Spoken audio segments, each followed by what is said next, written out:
Welcome to the Council of Moms. If you spill your Diet Coke, sprinkle baking soda on it. That's our tagline. First piece of advice. Yeah. Welcome to the Council of Moms. We're not experts, but boy, are we in charge.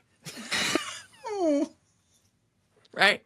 Here today, I am so excited that we have assembled a great team here. We've got Julie, Erica, and LaShawn. I'm your host, Lisa Valentine Clark. Let's get right into it. Thanks for being here, you guys. Thanks for having me. Here's our question, and it comes from our audience, and which means a lot to me because it comes from a community that is really asking.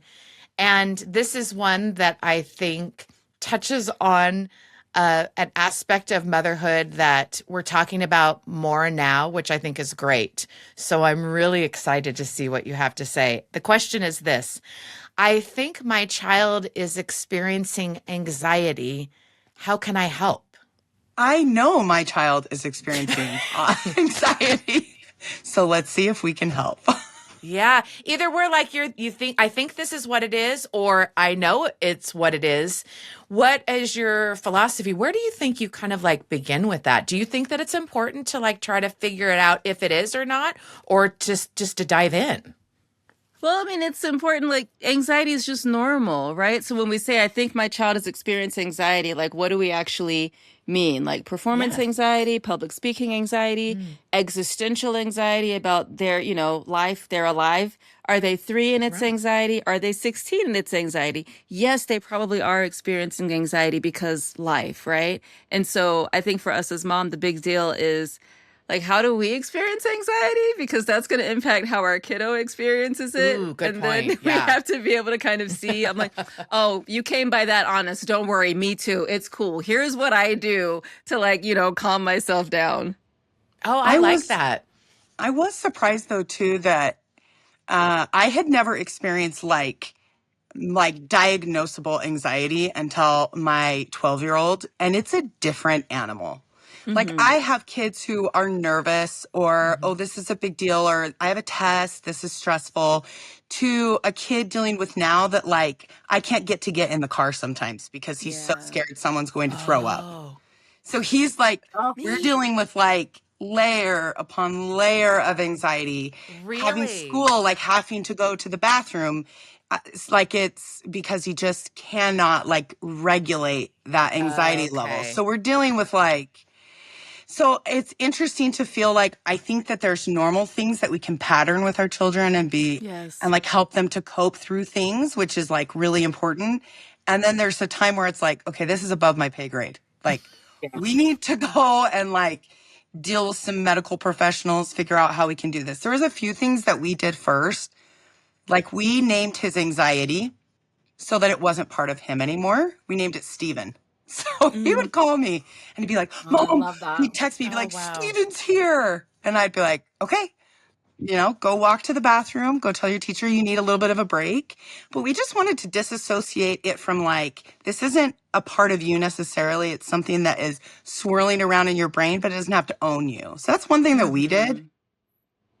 Ooh, I love that. We've done something kind of similar, that disassociation, and it's because we have different levels of anxiety in our family. I've got one kid that's clinical, medical, anxiety, and then I just have general hot messes. They take after me. A little bit of everything, little variety. Yeah, a little bit of everything. But we say, okay, do the waiting room.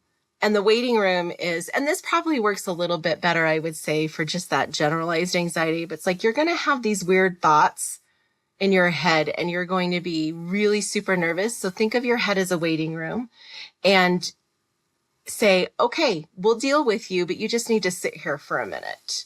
And just wait till we have time to deal with you, so that it doesn't make your kid feel like the thought is bad or the feeling is wrong or, there's no judgment, and it still allows them to feel like they're a little bit in control.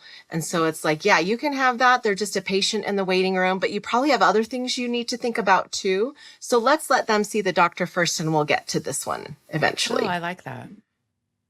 I like what LaShawn said earlier, though, about trying to identify that anxiety is part of life too, that everyone Yeah. experiences it, to sort of take away the like the fear kind of out of it. And obviously, if it is something that is inhibiting like them dealing with life, then you deal with it. But also, I I do think that sometimes I don't know. I was talking to my daughter who's 16 about this, about how so many things are named like on social media right now, like on Yes. TikTok or on Reels and things like that, of like, oh, maybe you have this, maybe you have this. And it reminds me a lot of all these commercials for different drugs that you should ask your doctor about. And I was okay, so here, stay with me. I know this is kind of a jump, but I was asking my brother and sister-in-law, who are both physicians, like, why are these long, like horrible, like commercials like about drugs we've never heard of? Why is this suddenly so popular? And they both were saying, because it's effective,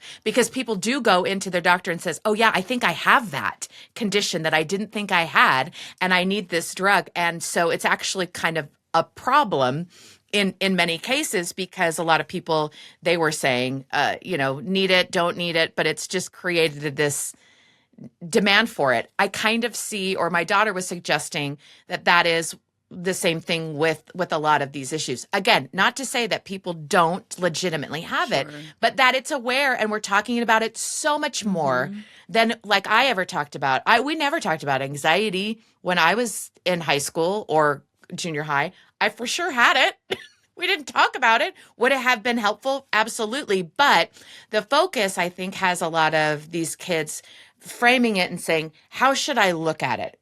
And I think that is an important part, and part of like being a parent too, is just to giving them these perspectives. Like Julie and Erica, like you guys saying, this is a specific thing that we had. Like, to me, that's brilliant, because that's what our kids, I think, are asking us to do, of like, how do I look at this? How do I get help when I need it? But I think that, like, as parents, we feel a lot of pressure to be able to say, like, is this a problem or not? Or is this part of life? Like that, Yeah, I that was gonna- discrepancy causes anxiety in me. Like, is this something that I need to see a doctor or a therapist about? Or is this something where I'm helping my kids, like, navigate with coping skills? And for me as a mom, that I feel the pressure for that. For sure. Yeah. I was going to say, then it's kind of the extreme of it. I mean, you're exactly what you're saying. Like, if somebody's wondering, does my kid have anxiety, to where it does need more than just you'll know. There's not really a like fine line. It's pretty strong. And so I think if you're questioning yourself, you'll be aware of it. And otherwise, I think you're exactly right, Lisa. We've got to, resiliency is such an important skill for our kids to learn. And that is really the first, I think, line of defense, is to teach resiliency. I also think it's about like following it to the most logical conclusion. Like, Julie, for your son, I have the same phobia. Everywhere I go, I'm worried someone's going to vomit everywhere. And I promise you, yes, It's a I was thing. not. It is. I was not this crazy until after I had kids, but I feel like there were some traumatizing, like, vomiting experiences that I had in my life. Not me, but someone else vomiting. And the biggest thing for me was being like, you know what, though? Someone might vomit. Like, that's an actual thing that happens in life. And the question I also had to take myself through was, and what will you do after? Because I lie to you not. Okay. Hi, welcome to LaShawn, her phobias. So, Go on. like, That's why we had public you. bathrooms, I don't do them. And like, I sit here and I'm like, I'm a therapist in practice also. And I'm like, I'm not the therapist to tell you, we're going to conquer your fears. I'm like, no, are you scared of it? Is there any reason in the world you need to be brave for this thing? Cool, then don't be brave about it. Like, I don't do public bathrooms. I'm like, I will wait until I get home. It's weird. I get it. I know it right up here. But when my anxiety kicks in that somebody could throw up, like, I have a, this is so weird to say this out loud, but we're going to say it. I have a strategy. Like, for how I go into bathrooms, I'm like, all right, if someone's going to come in and throw up, they're going to run into the first bathroom. So I'm not going to use that one. I'm going to go. Like, you start doing these weird, ridiculous things in your brain because you are trying to protect yourself from this scary thing that you don't have control over. That's always what anxiety boils down to. This thing might happen that I don't have control enough to prevent it from happening because it's scary to me. The anxiety is the body's built-in alarm system, things that are scary, dangerous, or might hurt. And so it's going to rev up the nervous system. Like right now, I can feel it. I'm starting to sweat. Like everything is heating up because that's how anxiety functions. And it's built in. It's very normal, very natural, all of those things. But it's scary to experience if you aren't taught what anxiety is in the body. So for all of the moms and the parents who are like, hey, you know what? Super normal. Your body is trying to rev up and get you protected, fight, flight, freeze, whatever the response is. Let's talk about this thing.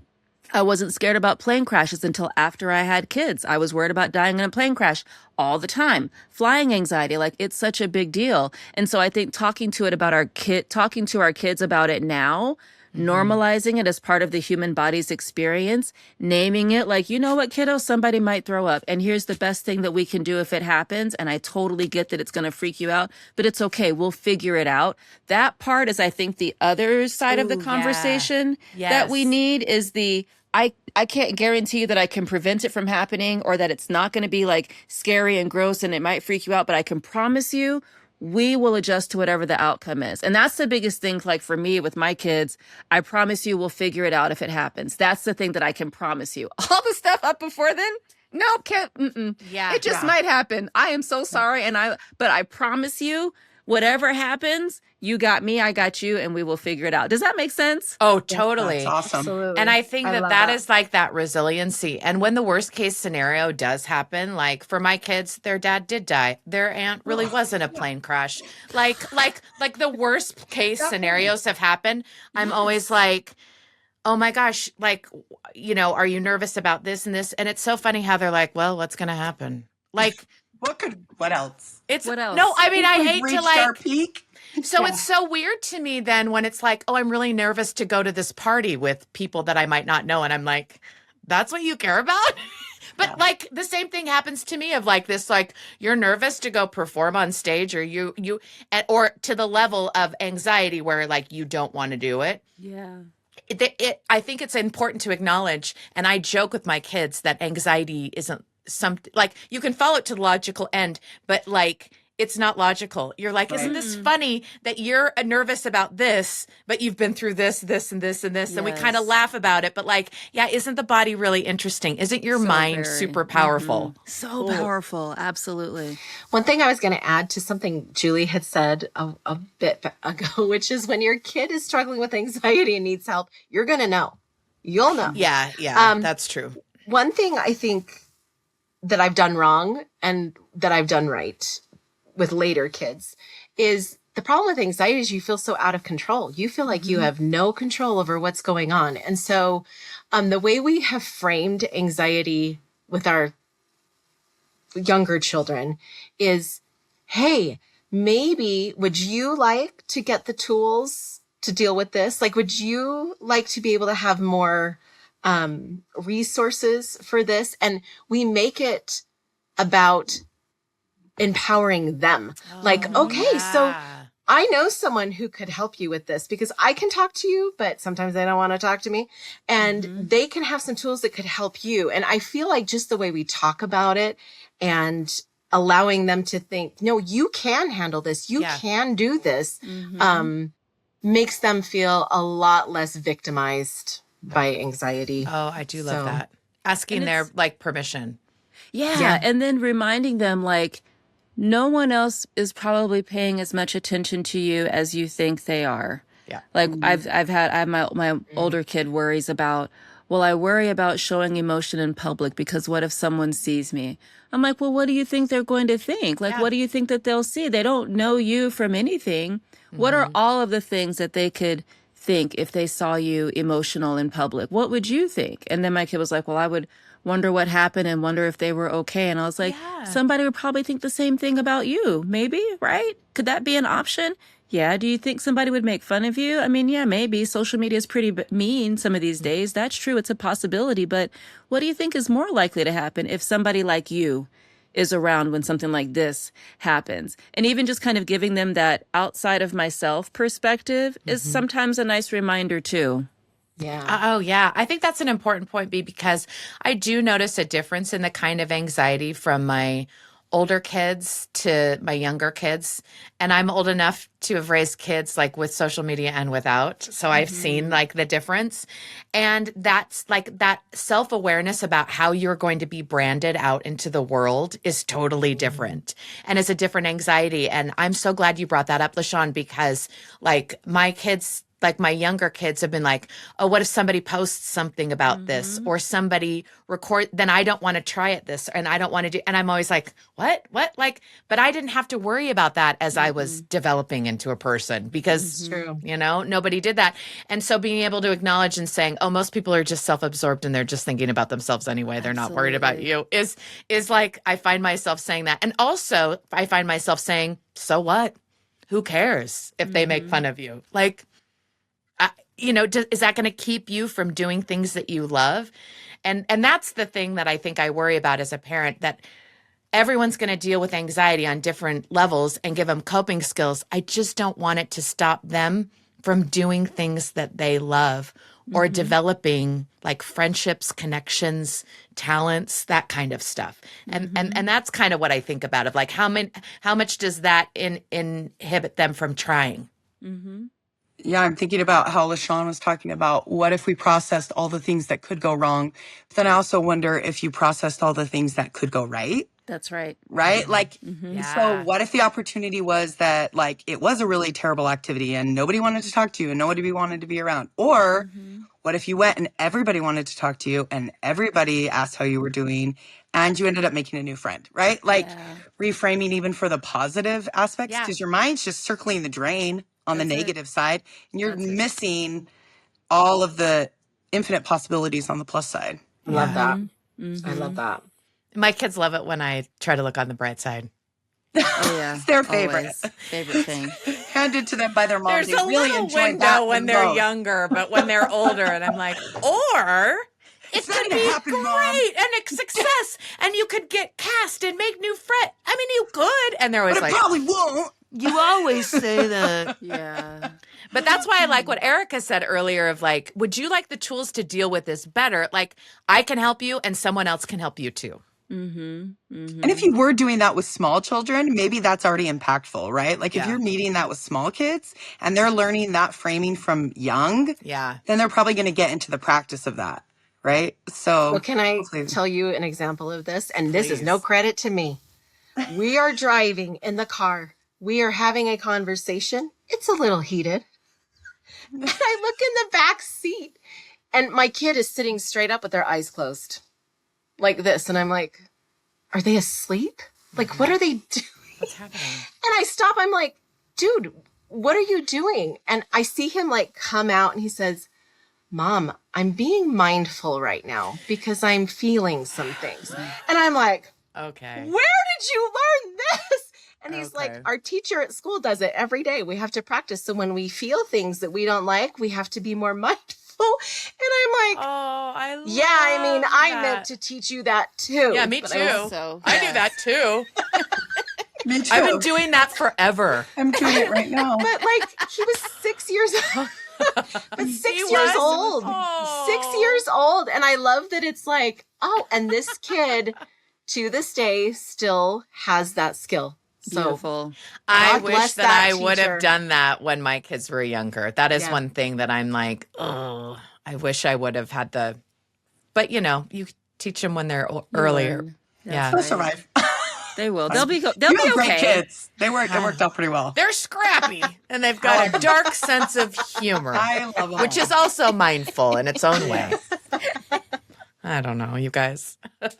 I love it. I think that too, sharing stories from my own life.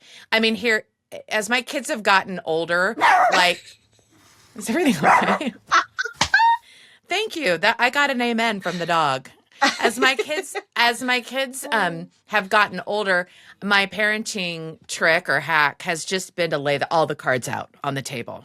Like, just lay them out. Like, I'm not mysterious and I don't know all the answers. Let me tell you, and I like to just tell my kids of like, hey, I'm really struggling right now with this. And this is something that I found that helps. Or I tried this and it did not help. Or I'll think I'm feeling kind of anxious right now. And so that's why I'm practicing how I breathe. I'm doing breath work, something that I never thought that I would do, but it's actually been very, very helpful for me. Or, and I try to share things. Or I do say, I wish I would have told you guys about mindfulness, or I wish I wouldn't have put so much emphasis on this or that, behavior, because I think that inadvertently caused more anxiety. Or I just try to just like kind of lay it out now that they're older. I do think that there's this anxiety that I have as my kids are older and move out of the house of like, did I teach you everything that you need for like to live a good, healthy life? All the things that I intended to teach, did it happen? That causes anxiety, ironically, in me. And I feel like I can still have these conversations with my kids and say, you know what, these are the things that I regret. These are the things that I feel really proud of. How do you feel about that? And having those open conversations, while it does like make you open to like criticism and feedback, it actually has been very like calming for me because it's not over. Like you think, oh, it's all over. And it's caused all this anxiety. And then I feel like, oh, I still want to help you with anxiety, even though you're older, or even though, because this is part of life. I don't know. Remember the moment when you like realized your mom was normal? And now I feel like kids are getting that a lot earlier. Yeah. Like, because if you can approach them with openness and honesty, they're starting to realize like, oh, so when I feel that, that's normal. Right? Yeah. Instead of like living in their heads and like thinking, I'm the only person that's ever thought this. I'm weird. I do, this is what I think. This is, oh my gosh, I can't believe I just thought that and I'm crazy. Yeah. But my son was like 6. He's like, I have a voice that I can hear in my head. And I was like, really? He's like, yeah, it tells me like bad things. And I realized he was he wanted to not be the person who was thinking bad thoughts.